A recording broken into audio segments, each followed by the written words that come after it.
Hello, everyone, and welcome to episode 3 of From Junk to Jank. This week, it's myself, Ryan, with Gabe. Oh, And today, we're going to actually talk about combo, more specifically Storm, and then the breakout modern deck recently, Runaway Red. Gabe, what is a combo? so combo consists of using multiple cards in a string in order to achieve some sort of odd or powerful effect. Or funny effect. Or funny effect. Because some combos are pretty janky. Like World Gorger Dragon. I can talk about World Gorge Dragon a little bit. Oh, I love World Gorger Dragon. I'm not sure if John told you about what I was trying to do last week, but we had a pod for the Halloween potluck. Yeah. And I was playing my Alesha deck. And the general combo for World Gorger Dragon is Animate Dead, World Gorger Dragon. And I think I tried going off like 3 times with it. And I ended up killing myself, but it was quite a fun combo. For those who don't know, World Gorger Dragon says when the ETBs exile all of the permanents you control, which includes an Animate Dead, so it has to go back to the graveyard. Animate Dead comes back and says, hey, I need to attach to something. You attach to World Gorger Dragon? So generally how you want to go off of this combo is you cast the Animate Dead, targeting World Gorger Dragon, exile everything, resolve the World Gorger Dragon, and then everything comes back. But your lands would come back untapped unless they say otherwise. So be a little bit careful with shock lands when trying to do this combo. And then you tap out for mana, and you keep doing this because then afterwards you generate infinite mana. Another thing is you do have to have another creature card in your graveyard, or you kind of just kill yourself due to the fact that you can't stop the combo. And on top of all that, yes, you can generate infinite mana with this. This combo cannot win on its own. One of the traditional ways to win is with Altar of the Brood or with Piranha Marsh, because Piranha Marsh deals 1 damage, Altar of the Brood mills. So every time everything comes back, you mill 1 or deal a damage, and you just show your opponent, because most opponents won't make you play this out. Some will. Be warned. Some people will because they definitely should. And so sometimes you just get the liberty of just being like, this is an infinite loop. Do you concede? Yeah. See, my favorite thing is I try to show the Walking Ballista in my hand and just kill the entire table that way. I mean, that works. What happened for me, though, I tried going off the first time, and then I cast a Cut to Ribbons. The issue became that I forgot that there was a creature that can generate mana, and I got the ribbons part countered. Oh. So I was like, okay, whatever. I tried going off again, but it was too clunky, and there was just too many things on the board, kind of slowing me down. So I was like, whatever. I'm just gonna try to just nuke down their board and wait for a moment. And the last time, I forgot that Chris had a Vicious Shadows on the field, so I just killed myself trying to go open it. Because it doesn't say his creatures, it's just whenever a creature leaves the field. And I had 2 cards in my hand, I was like, man. Oh, you just remind me of another commander deck I'm going to build. Oh boy. But as I have to talk about before I even mention the commander deck, you gave me the bad idea of wanting to build World Gorger Dragon in Legacy.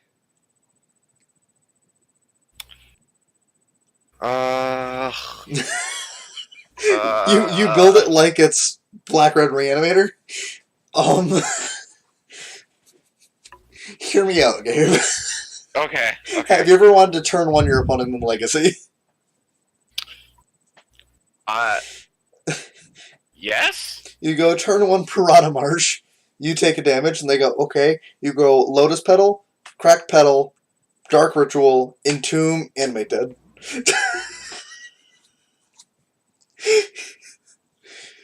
You Entomb the World Gorger. Game's over. I don't know what kind of high Christmas land you live in. The one where Reanimator does that to me when they do it with Grizzlebrand all the time. Trust me, I play Legacy, Gabe, and I hate playing against Reanimator. They are the bane of my existence. Because they live in magical Christmas land. They might as well. So for everyone who doesn't understand, Legacy is a busted format Where when you're me, trying to play Magic as Richard Garfield intended with Blood Moon on turn 1, and you play against someone who goes, oh, okay, basic Swamp, Dark Ritual, Entomb, Reanimate. Grizzlebrand into play. Or, if they're feeling savage, Iona, name Red. I mean, I would honestly go for the savage play and always go. I had someone do it to me, and I boarded out my cards. So I physically could not win the game. Yeah. So getting back onto topic. Sorry, yeah. Yeah. I'm going to write down to tell you about that commander deck after. Okay. Because you need to hear it. It's kind of great. Because Vicious Shadows is going to be in it. I figured as much. So moving towards the combo decks within Modern, since a lot of them have generally like moved out, come back. Do you want to try and name all the combo decks before we talk about the two we're going to talk about? Because there are still some. There's a good number of them still. I mean, I see that people are still trying to make that Shahili Ray combo still work. It actually works in a 4-color creature deck. I've played it. It's a lot of fun. Mm-hmm. Let's see. So the combo decks in Modern, right? They're like 4-color Saheeli. Would you call Bridgevine a combo deck? No, I'd call that Synergy. Okay. And to be fair, people, I'm going to say this now. Synergy and combo are two different things. Synergy is when two cards work really well together, but they don't create a loop. More or less what we're talking about with combo right now is we're talking about loops. Or, like, the string of cards that kill you in, like, a turn. Synergy doesn't average to kill you in a turn, it just means the cards work well together. Like, Humans is an aggro deck based on synergy. They're not doing well because Meddling Mage combos with Aether Vial. Yeah. The combo decks of Modern are, like, Storm, Amulet Titan, 4-color Saheeli, Ad Nauseam, Jeskai Ascendancy. Oh god, I haven't seen an Ascendancy deck in forever. I got smoked by it the other day. Oh, really? On stream, it was like a month ago or so. My opponent cast Sylvan Awakening. Oh. made their 5 lands into creatures. They still had two lands open, so they Serum Visions, untapped all 5, continued to storm off with these 5 lands that are now like 2020s. With all the mana floating, they cast Firemind's Foresight, I think is what it is. Really? Or is it Invoke the Firemind? Whichever one's like, deal X damage to target player. But there's no point, because all your creatures are like 2020s. You could just... They could have hit me. And they didn't. They just stormed out and killed me. I was playing Dredge. All my dudes are tapped. I can't block because I have a Bloodghast untapped, and they just blast me. And I'm like, deal. Another combo. Like maximum. Another combo is Titan Shift. Yeah. Is Ceramo still a thing? Yep, Cheerios. Cheerios is definitely a combo deck. Okay. It's an annoying combo deck, but it's a fun one. KCI, yep, that's a very good one. Oh, look, there it is. Fucking 4-color Jeskai Ascendancy. God. So the big contenders, and definitely a deck that is a bit harder to really learn, like, right off the bat, but, like, once you get it, it's pretty well, is Storm. And I definitely do recommend it if you're looking for a budget Modern deck. It's not that expensive compared to, like, every other deck. I do want to disagree with one thing you said. I have played Storm, I own it, I still own it. It's actually not that hard to learn. I don't think it's hard to learn. People overestimate it because, like, BJ, for instance, our friend BJ, he just built Storm. Yeah. He's like, yeah, it looks super difficult. And it's like, it's actually not. You play a bunch of 4-ofs of, like, most of your deck. I guess it's more of intimidating than difficult. There you go. Well, no, I'll agree with intimidating. I just, like...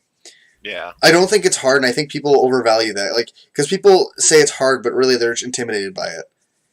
Once you run through the combo itself a couple times, like, you kind of got it. You know, even then, just, like, watching them play... Yeah, like, literally look up on YouTube, watch people play Storm. It's not... Yeah. Legacy Storm, though, that is a work of art that I enjoy watching. That's just a different animal in general. I mean, when you get to play Lion's Eye Diamond, it's... Yeah. But, so Modern Storm is a deck that requires a creature in play 90% of the time. I say 90 because, like, you can manual storm it. It's just much harder. Right. No, I've seen it before. I try to do it. Yeah, and definitely due to, like, recent, like, additions, it's been just really well. Like, I know that Storm was, like, kind of fringe in Modern before we got Brawl. Like, it was okay. Yeah. And then having, like, copies of 5 through 8 of Electromancer really does help the deck. And the funniest part is the deck has basically shifted from being an Electromancer deck to being a Brawl deck. Like, people, I think, would start referring to Electromancer as copies 5 through 8 of Brawl. Brawl, yeah. Because Brawl is just the one you want. To clarify what these creatures are, they're both 2-mana creatures. One's a 1/3 and one's a 2/2. That makes all instants and sorceries that you cast cost 1 less. Oh. Brawl has extra text that comes up once in a while because you play Remand, but not often. Right. Like, it is nice when you Remand, draw 2 cards, and then discard 1. When you basically just, like, play Faithless Looting but keep an extra card. Yeah. Beyond that, this deck plays, like, a bunch of cantrips. 11? Yep. Generally, you want to see a lot of these cantrips in your opening hand as the Storm player, because you want to be able to dig through your deck and then find either Great Shot or a Gifts Ungiven. So, real question for you, Gabe. Opt, Serum Vision, Sleight of Hand. You're playing Storm, which one do you want to see? Opt, Serum Vision, Sleight of Hand. I want to say Opt. I liked Opt the most. I feel like Serum Visions does give you a little bit more of a peek on, like, how you want to play out your turns, though. Yeah. But I think I would take the Opt, like, most of the time. So if you're going off of effectiveness, Opt is usually the best. Unless it's turn 1. Like, if it's turn 1, you want Serum Visions every time. Yeah. It sets up your next couple turns. I personally have always been a giant fan of Sleight of Hand. Sleight of Hand is probably up there for one of my favorite cantrips. I think that card's really good. Right. And the reason I always have enjoyed Storm is it's one of the few decks that can take advantage of it. Like, the idea is, like, it just says, like, scry 2, right? It's look at the top 2, take 1, other one goes to the bottom.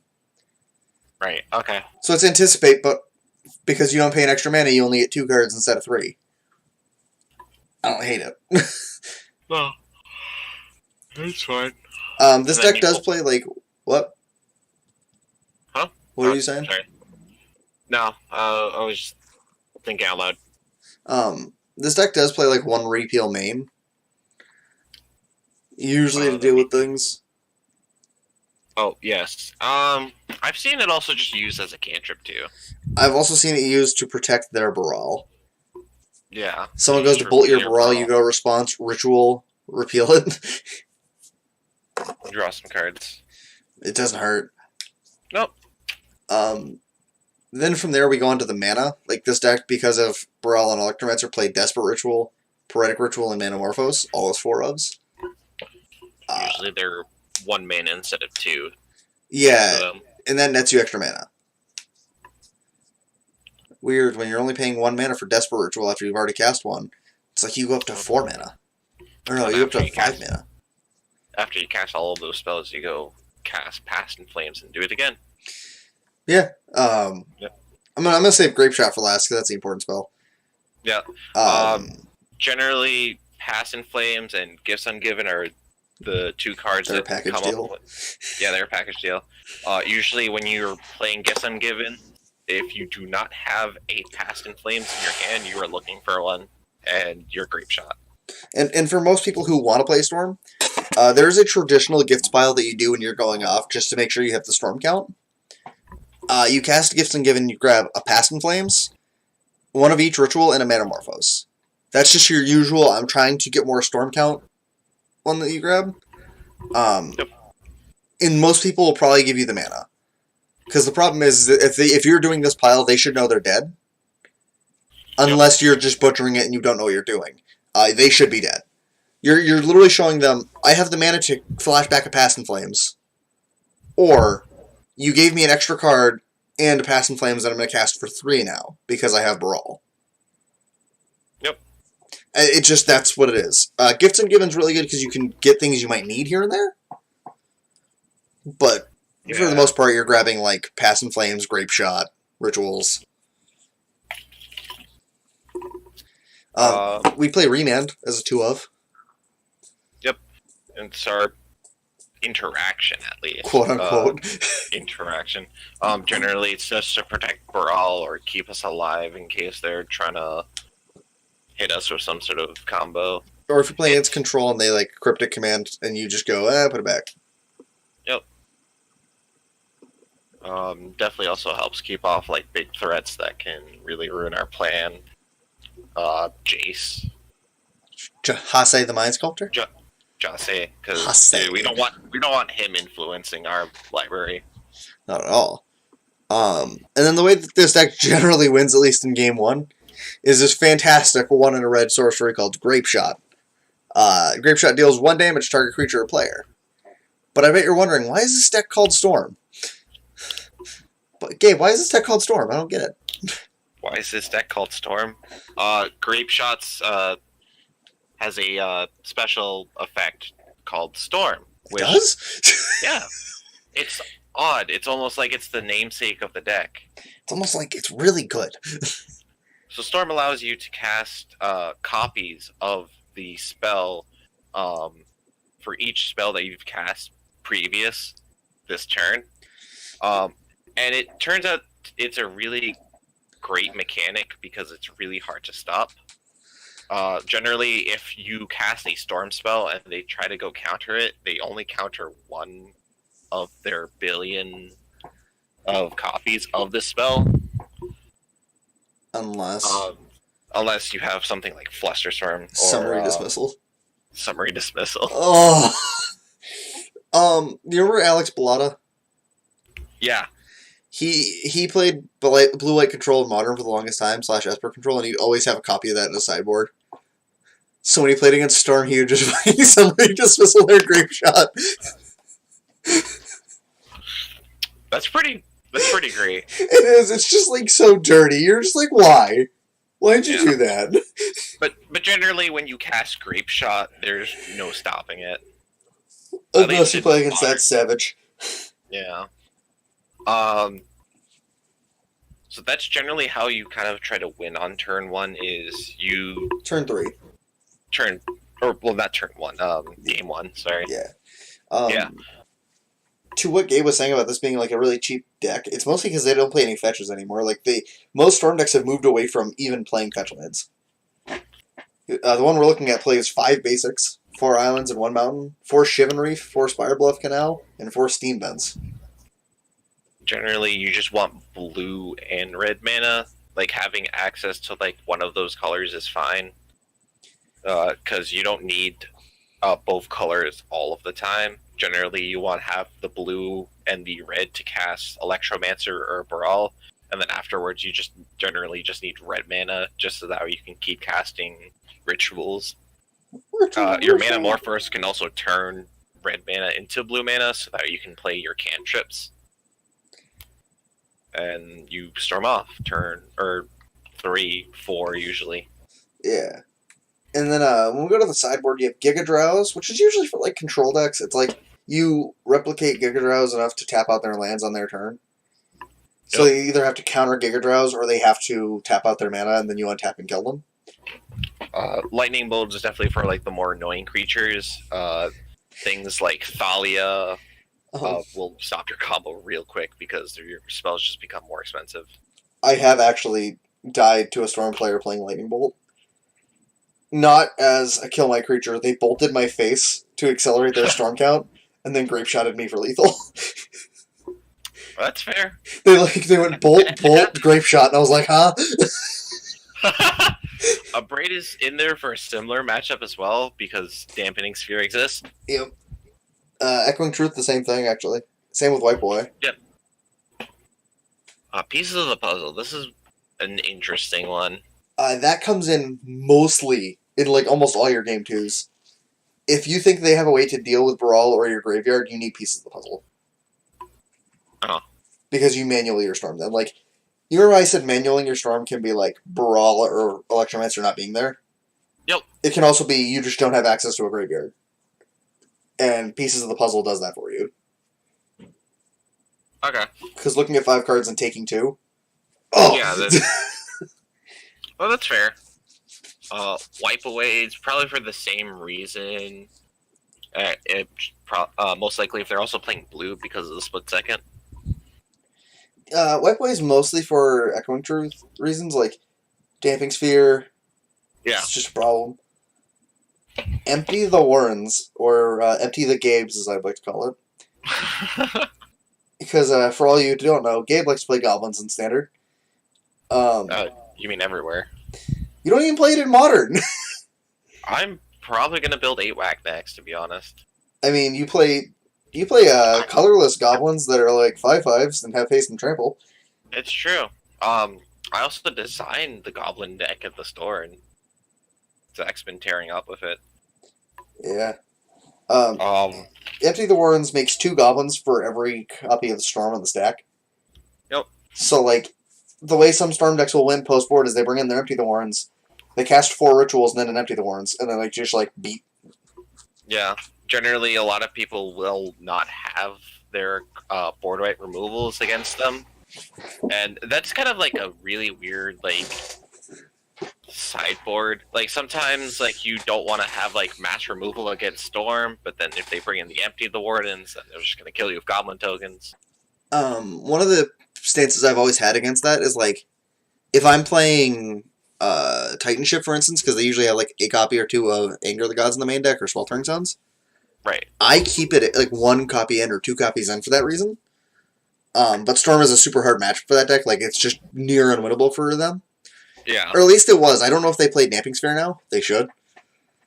Right. But, like, the reason it would usually be hard is, like, they would just kill you on turn 3, and you're sitting there like, well, I can kill you on turn 3 if I'm fast enough. No. Which you're not.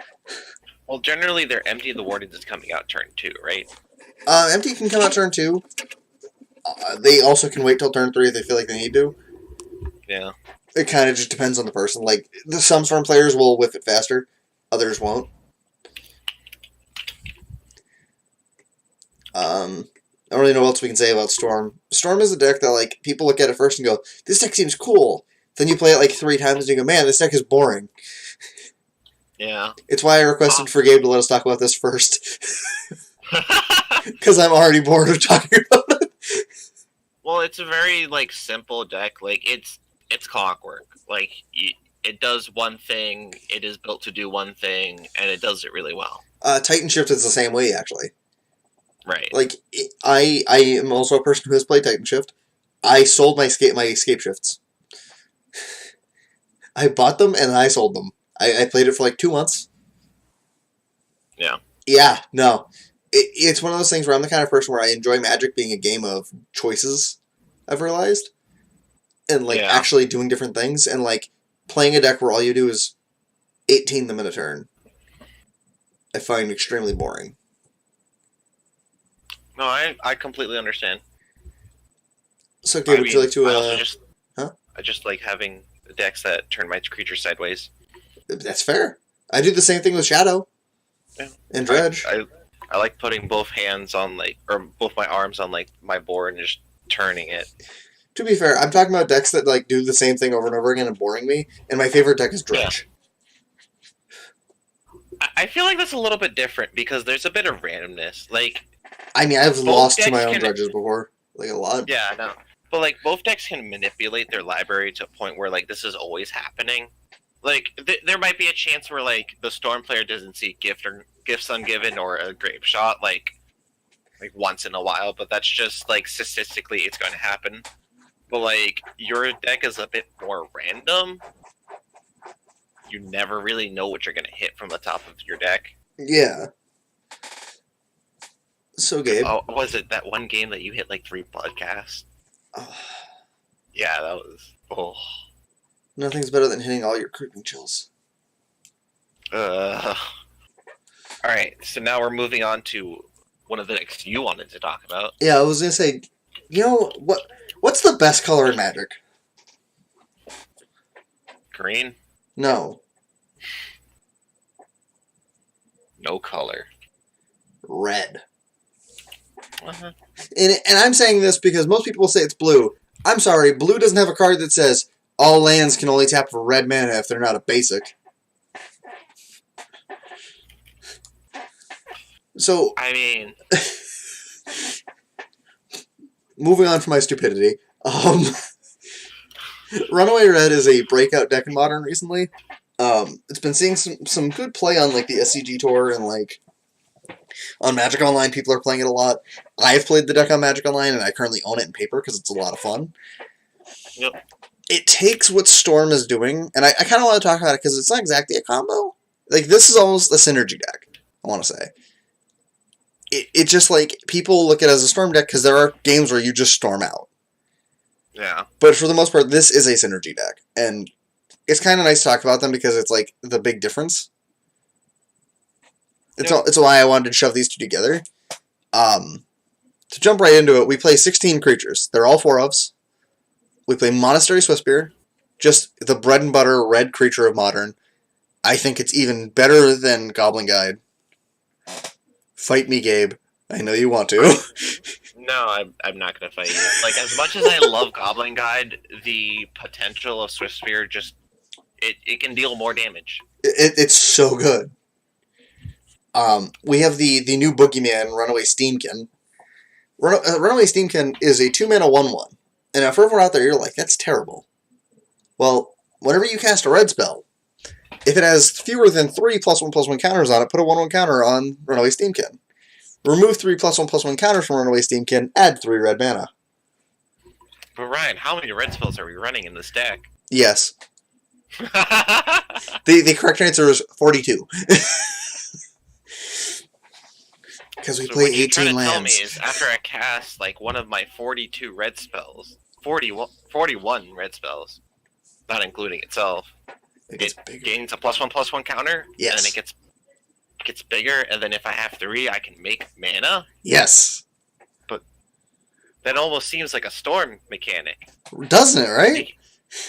Casting spells and making mana. But what this deck does that Storm doesn't, is it plays a lot of lightning bolts. Like, exclusively lightning bolts. Ryan, we don't have enough gas. Like, I see the lightning bolts, but I think we need more damage. Well, we're gonna get there. We have this thing called Arclight Phoenix. We're not really casting it unless we have to. Usually discarding it. I want to see someone hard cast the Arclight Phoenix on me. Oh, I have. Turn 2, Ritual, Arclight. Arclight Phoenix is a 4-mana 3/2 with flying and haste. At the beginning of your combat on your turn, if you've cast 3 or more instant and sorcery spells this turn, return Arclight Phoenix from your graveyard to the battlefield. This card was definitely a sleeper during spoilers. Everyone looked at it and said, this card's bad. And it's like, yes, till someone breaks it in Modern. It's bad. It's hard with cards like this. Like, you can't say cards that are free to be bad cards. Hello? Okay. Yep. A good example definitely is things like Treasure Cruise and Gromag Angler, because those cards slipped on the radar like during spoiler season. Like, no one really paid attention to them until you started playing with these cards. Gabe, keep talking. I'll be right back. Okay. It's really hard to like analyze a lot of the cards that are just generally free value.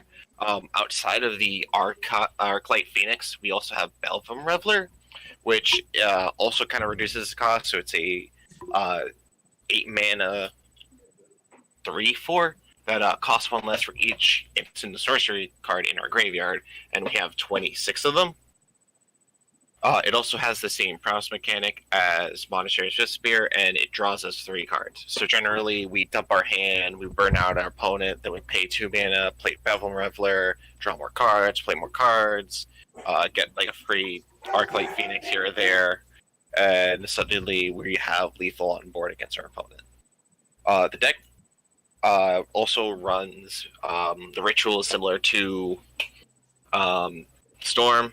It has all of these lightning bolt effects, so it runs Fiery Temper because you discard a lot of cards using Faithless Looting and Bevrim Reveler, because you can cast a Bevrim Reveler for 2, discard a Fiery Temper, bolt them. The deck is also running a newer card that also did seem to be under the radar as well, which is Risk Factor. Risk Factor says it deals 4 damage, or your opponent chooses that they either take 4 damage or let you draw 3 cards, and it has the Jumpstart mechanic. So Jumpstart allows you to discard a card from your hand and also just replay it. Okay, I'm back. So welcome back. I'm just explaining Jumpstart. Jumpstart's great. Yep. So generally, you Jumpstart, you discard like a mountain, and then you give your opponent the option to take 4 damage or draw you 3 cards. You could also do cute things like discarding a Fiery Temper and then bolting them as well. Or so they have Arclight to give you Phoenix. 3 cards. Or Arclight Phoenix. Gabe, did you talk about the sleeper card in this deck besides Arclight Phoenix? The Bethlehem Reveler? The Bedlam Reveler. Yep. It's just such a good card. Like, it's card advantage. It's 2 mana. It's a 3/4. Yeah, I went all around this one. I mean, to just add on to it, because I don't know what he said, but I'm going to say it anyway. Treasure Cruise, a card that was too good for Modern. 8 mana, draw 3. What is Bedlam Reveler, Gabe?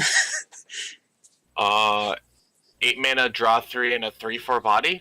Yeah, right? And it's like, it's almost like it's better. And it's not bad. And I don't have to exile cards from my graveyard. Weird. It has prowess? I'm just going to run through some more of the deck because I don't know what Gabe talked about. Faithless Looting, probably one of my favorite cards in Modern. Probably also one of the best cards in Modern. Just draw 2 cards, discard 2 cards. It's insane. Especially when the graveyard's a resource. Yeah, enables most of our combinations anyway, so. Lava Spike. Just dome your opponent. Lightning Bolt, dome something. Desperate Ritual and Manamorphose, those are cards that actually see play in Storm. You make mana. I am surprised we're not running more rituals. And speaking from my experience, they're actually not needed. You only use the Desperate Rituals usually to, like, you have a Steam can out and you go Ritual, Manamorphose, third spell, usually like a Faithless Looting or something like that. Right. Draw 2, pitch 2, boom, you discarded an Arclight Phoenix and like a Fiery Temper. 1 Fiery Temper, Lava Spike you, Phoenix comes back. Well, I figured the Manamorphose is generally also just because it says draw a card. Yeah, that's mostly what it's there for, because you're just playing red, you don't have that many like pure draw cards. Right. Replacing itself. Fiery Temper is bolts 9, 10, and 11. Well. And then, as Gabe said, Risk Factor. Nothing's better than putting your opponent to 8 with bolts, and then casting Risk Factor and saying, hey, do you want to go to 4, or can I draw 3? Hint, they're probably going to let you draw 3. Nah, just take the 4. You're going to be going to 4 life? I'm going to go to 4 life and let them Jumpstart and discard a Fiery Temper to dome me for 3.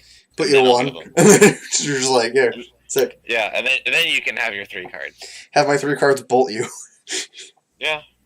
It is what it is. This deck is actually... Hi, Mom. In all actuality, this deck is also pretty cheap. Your mana base is even cheaper than Storm's. Yeah. 18? It is a little bit expensive right now because of the Arclight Phoenix being a newer mythic, but we can all assume it will go down in price. It did.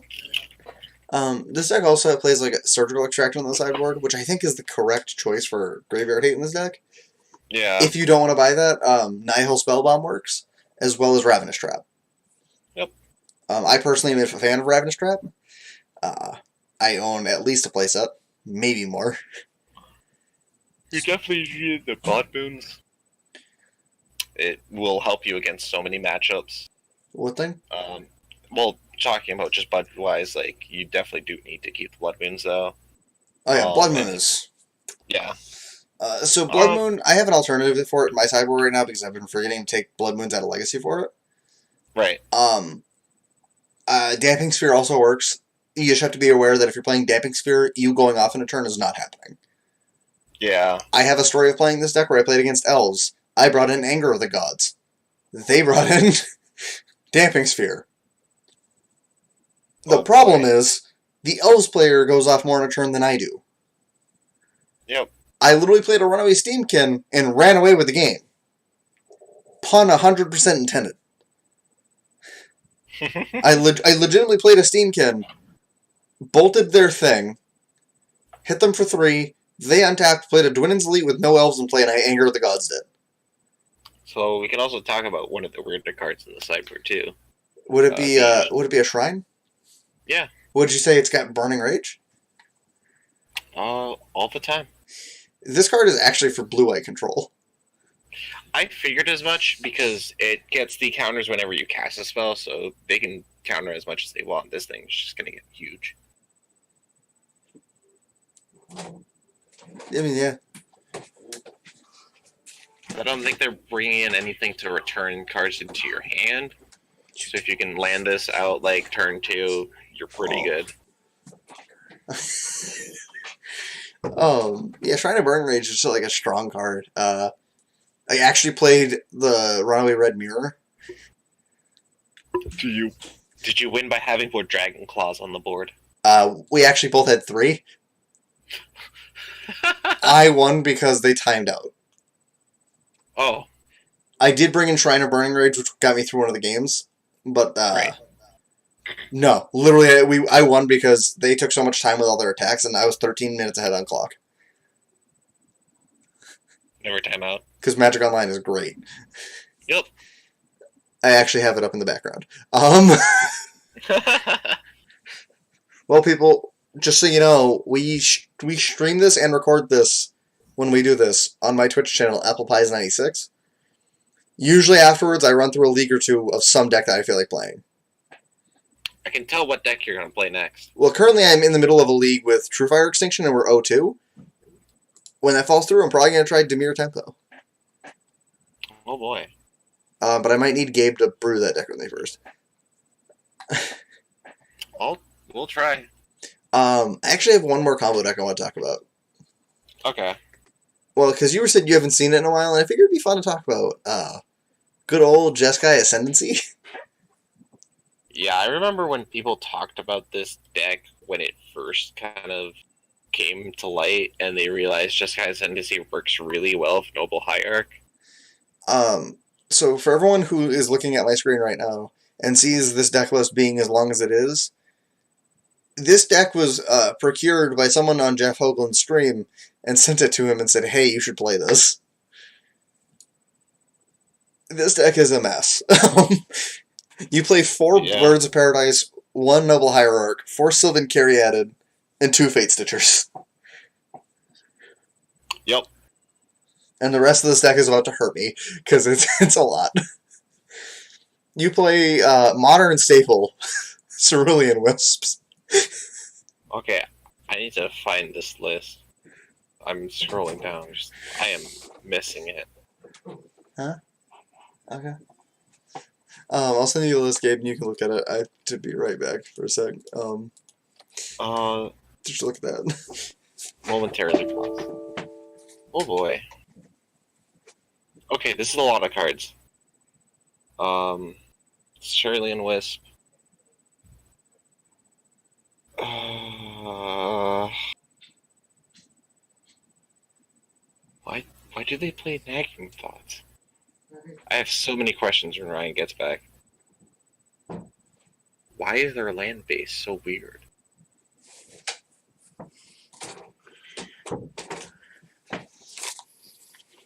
Alright, I have so many questions. Okay, what's your first question? Why do they play Nagging Thoughts? Because the keywords on Jeskai Ascendancy that say you have to loot. Okay. So to go back to what we were saying, Cerulean Wisps, you make a creature blue, untap it, and draw a card. So, I never really understood a lot of Lorwyn cards. Like, why does my creature have to become blue? Colors were relevant in Lorwyn. Okay. So like you would play blue, and like say you're playing a red creature, but something's pro red, you'd make it blue. Oh, okay. Faithless Living, just the bread and butter that we've been talking about. I could not tell you why this deck is playing specifically a single lightning bolt. I don't know. For those creature matchups. One? Exactly. Mystic Speculation. It's also running a single Path to Exile. I'm not too sure on all of these 1-0s. I'm not either, but we're going to keep going. We're going to get through this game. We might need a stiff drink after this. Mystic Speculation. 1 blue with buyback for 2. Scry 3. How does someone 5-0 with this pile of mess? Lots of ways. Mostly because it's 122 Pablo more than once. Noxious Revival, that card's fine. Opt? Glittering Wish.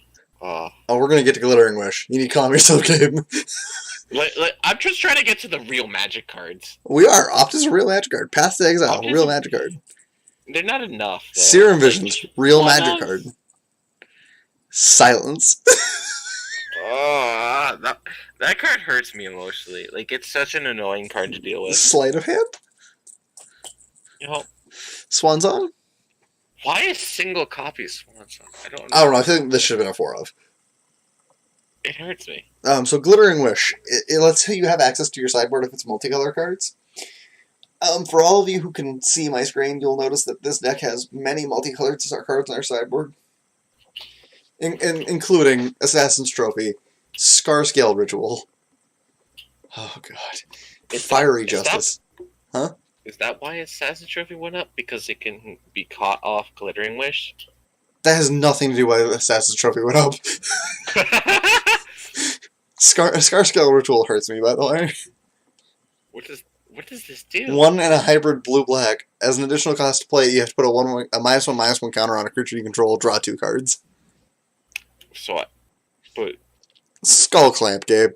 You have a 1/1. Skull Clamp. Oh. Yeah, sure. You know, whatever. Fiery No, it's Justice. fine. Because you put on your Sylvan Caryatid, and it's just a 0/2. Yeah. Don't forget modern staple, Fiery Justice. Fiery Justice. Naya.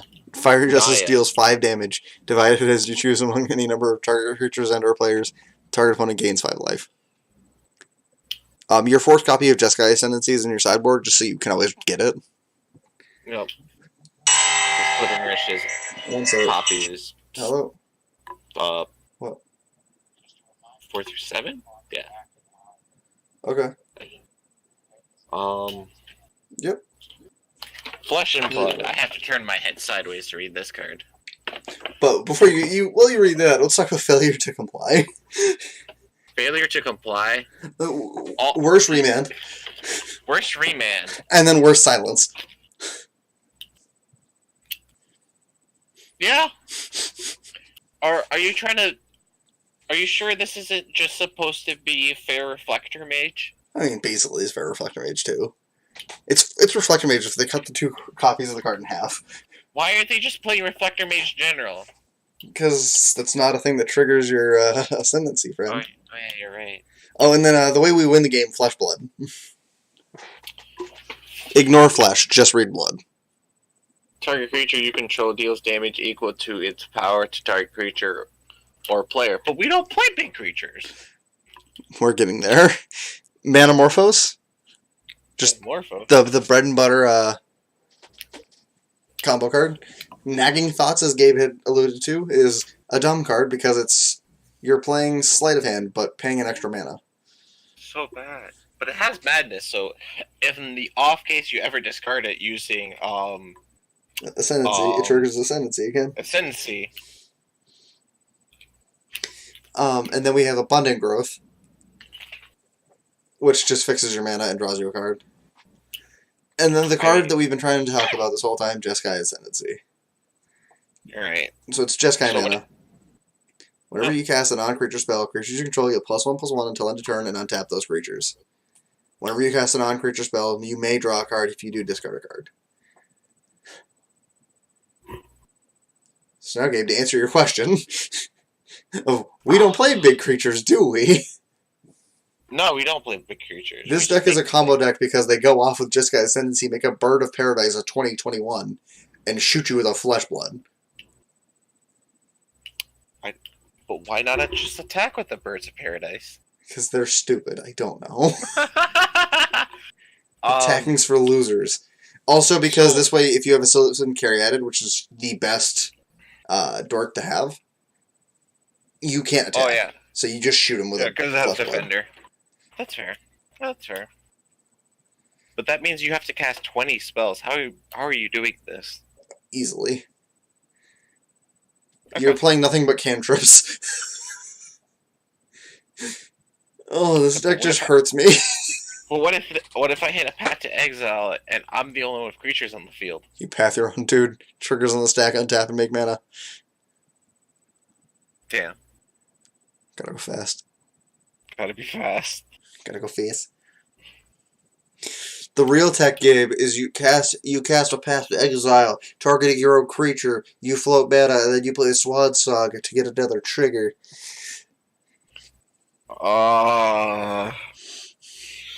That hurts me emotionally. And then you get another creature, so you actually generate more mana if it was Jeskai Ascendancy. Oh my god, this deck is hurting me. Me too. Like, if it's not just the main board, it's also the land base. Can we talk about another deck so we don't have to end on this? Sure. Why don't we talk about the other zoo deck? I don't have a list for it. I just sent it to you. Oh, you did? Yeah. Sorry, I don't really pay attention to half things you send me. You sent me like 2 decks, and then it was like right above it. You know what, Gabe? You're right. I am right. Hey, Gabe. Hey. I'm looking at the chat history. Hey. You're all right. Okay, so let's look at an actual Magic deck. And this is going to be our brew of the day and our wrap-up. But we'll be back in like 2 weeks, because we're going to change this to a bi-weekly podcast, so it's easier for all of us. Yeah. And then maybe one of these bi-weeks I'll be able to get Gabe and Tom together. Tonight Tom was not available, he's actually sick. I almost wasn't available because I fell asleep. You also thought I was talking about tomorrow. It's true. And you know what the best part was? I decided to go into our Discord chat, Gabe, and see, maybe I did say, what time are you available tomorrow? No, when will you be available tonight? Around 8 or 9. I was like half asleep and I read that as tomorrow. So I'm also just a dumbass. I mean, you are pretty dumb. So this deck, we almost talked about Mirror Zoo last week, actually. You did? Okay. Well, so I'm going to warn you right now, Gabe. If you ever get Tom and I together for an episode with you, oh boy, you're going on a journey. I'm going on a journey. Well, Tom is the reason this podcast has the Jank half. That's... Okay. Tom loves Jank, and I do too. He brings the inner Jank out in me, and I want to play bad cards. I think we all like playing Jank. That's why the three of us work on this. Even though you two have never met. So we're talking about this deck, right? Yes. I was kind of alluding to it. I've played a deck similar. I didn't play the new hotness in this deck, but... So this is a low-to-the-ground creature aggro deck that just wants to play a bunch of dudes in a turn. Yep. Generally, you do show a lot of damage around, like, turn 2, because you have, like, weird creature interactions. So, like, the main, like, new hotness is Pel Collector. So Pel Collector gets bigger every time you play a creature that's bigger than him, or whenever one of your bigger creatures than him dies. And then once he hits 3 counters, he gets trampled. Woo! So fun combination is Vexing Devil. So your turn order is going to be Pel Collector turn 1, Curd Ape, and then Vexing Devil. And then they have the choice of either letting it die or you keeping a Vexing Devil. Vexing Devil's like a dumb card that I'm surprised doesn't see more play than it does. It's definitely just because of its 3 toughness. Like, it can either choose to take the damage or bolt it, but like either way, you're getting some value out of this card. Like 1 mana deal 4 damage is never bad. Yeah, but I feel like if my opponent literally says, no, you can have it, and then bolts it, I feel like I didn't get anything out of it. Yes, and like you get the bolt out of their hand for 1 Yeah, mana. then they just 1-for-1'd it. It's still not terrible. But yeah. So you can do that. Then the other one is one of my favorite combos is Burning Tree Emissary into Reckless Bushwhacker. Burning Tree Emissary being a card that makes creature mana is something I've always been a fan of. Yep. For much worse reasons than Bushwhacker. But surging out a Bushwhacker. But have you ever heard of a 2-mana 5/6? Yes. If you ever wanted to play it in the zoo. Yes. Let me introduce you to Mir Superion. Well, that's basically the other version of this deck if you decide to take out the Pelt Collector and the... If you decide to be me and play a garbage version of this deck, yes. Yeah. And even still, I would keep the Pelt Collector because it gets bigger. Yeah, that's true. There's no reason to take out the Pelt Collector. It also does run Experiment 1. This card is definitely one of the iffier cards in the deck. Other Pelt Collector. Yeah, it's basically other Pelt Collector. You could also run... I'm trying to think. It's like a 1-mana 1/1 with Death Touch, and it has Revolt. Oh, Narnum Renegade? You only play that if you're playing like Revolt Zoo, like you're going in on Revolt. Yeah. A lot of these decks have moved away from it, but Revolt Zoo used to be really bursty. In that version, you'd also play more cards like Burning Tree Emissary called Hidden Herbalist. Right. But it was worse because it only made green. And so, like, you playing Bushwhacker with it would be terrible. You'd need a BTE just to get there. Yeah. But it would lead to you playing, like, a turn 2 of Fetch Land, Hidden Herbalist, Burning Tree, Kick a Bush, or Surge a Bushwhacker, 15. Or no, 14. Outside, it's just the general basic cards you would see in a zoo deck: Wild the Coddle, Curd Ape, Goblin Guide. I don't know if we can say basic cards you'd see in a zoo deck when they're playing Devastating Summons. Okay, so the one of Devastating Summons, that's just spice. That's just dumb. It's amazing. No, like, Gabe, no. Like Kyle is amazing. This is weird. No, this is amazing. So you play this turn like 3 or 4. You make your Pelt Collector even bigger. You get 2 big bodies, and generally they just can't deal when your board is like this. Like 1 mana, sacrifice X lands. You just float all the rest of the mana. I guess. So you do this, and then afterwards you search out Reckless Bushwhacker. You know what else I can do that with, Gabe? What? Pact of the Titan. I mean, yes, you can also Pact the Titan. Have you ever died to someone going on turn 2 for Pact of the Titans and kick a Bushwhacker? No. I have. That sounds amazing. You play Dredge against 8-Whack, and they go to game 3, and they're just like, huh. Titan, Goblin Bushwhacker kicked. Okay. Swing. Did I just get turn 2'd? This was before Creeping Chill was in the game, by the way. Well, yeah, because you would have gained like 3 life and been alive at like 1. And then we have Lightning Bolt and Artarka's Command. Yeah, Lightning Bolt, it does what Lightning Bolt does. Artarka's Command is just everything that you kind of do need to happen. So generally you don't use like the ramp effect on it, but the opponents can't gain life is relevant. 3 damage is always relevant. The land isn't terrible, but generally you don't need it because most of your dudes are just 1-drops anyway. And then creatures you control get +1/+1 in reach. That's just generally just a board wipe, or it's a anthem effect. Um, outside of Sideboard. like that, the deck's very basic. Just play a bunch of lands. Yeah. I mean, sideboard, they play Alpine Moon for, like, Tron. Burnt Yep. and Forge Tender for burn. Fork Bolt for small creatures. Lava Mancer for Humans. grinding. Yep. Path to Exile for humans. Destructive Uh, Revelry and Kataki and Stony Silence for affinity and stuff like that. Yep. Remorseful Cleric and Rest in Peace for dredge. Like, you can't really get more of a basic deck than this. It's not too expensive. This is a Gabe deck. Yeah, this is me deck. Because It's this not is too where Gabe expensive just as well. slaps his arm on the table and goes, attack.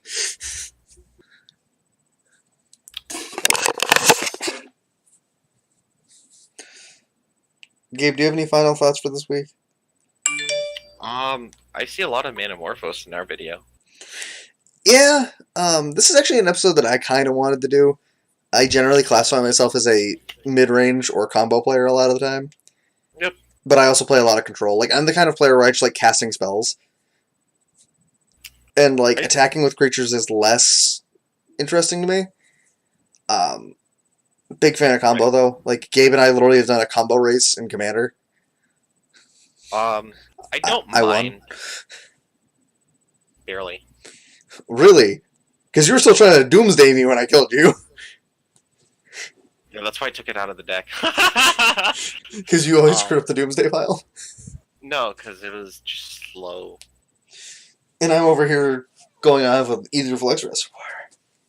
It was slow with my current version of the deck, so I was just like, I'm just gonna take that out and just put in Demonic Consultation, Laboratory Maniac. Oh my god, I want to end the episode on that. What? Oh yeah, the combo. Demonic Consultation says that you have to name a card recently added to the rules, a legal card in the format. And since I am playing Plains. a Sultai deck, yeah, you just name Plains or Mountain. Or just something ridiculous too. Like, it is a legal card in your, like, that can be played, and you exile your entire library, have a Laboratory Maniac on the field, and then just draw a card, because you're naming a card that doesn't exist in your deck. Nothing would make me happier than me playing Storm against you, flashing out a Shimmer Mirror and going off in response to the Demonic Consultation, and then just killing your dude by paying 50 life and dealing 50 damage to it. I mean, if you want to shoot the dude instead of me, I'm perfectly fine with that. Oh no, because you'll just deck yourself and I'll laugh. It's true, but what if I have the second combo in my hand? What's your second combo? I'll figure it out when that happens. Anyway, people. We'll see you guys in like 2 weeks. Hopefully we'll get all three of us. If not, it'll be me and one of the other two, or me by myself if I'm feeling lucky. Do you really want to be by yourself? No. No. I don't think there'd be like any focus. If it was me by myself, it would be me talking about decks I enjoy. Yeah. Or me just playing Magic Online and talking. So most likely, next video is probably going to be Dredge then. We already talked about that. Did we? Tom and I did last week. Oh, right. I forgot to update you. We talked about Dredge and Mardu. Okay. Next week, next episode, hopefully, like I said, hopefully we can get all of us in here. I'd like to talk about, like, fair decks. Fair decks. So, Jund, Abzan, Jeskai, and Blue-White. And I mentioned all of those because Jund and Abzan are kind of the same deal. Same thing with Black-Green Rock. And then Jeskai and Azorius are sort of similar. Yeah. And just, like, jam them all together and talk about them all. And, like, we can talk about the fair game plans. Jeskai is also just a bit cooler, too. I mean, you get to run Lightning Helix. Like, who doesn't want to play Lightning Helix? Who doesn't want to play Lightning Helix? Me. I'd rather play just Lightning Bolt. But gaining 3 light. Anyway, will save you. We'll talk to you guys in, like, 2 weeks. Alright, see ya.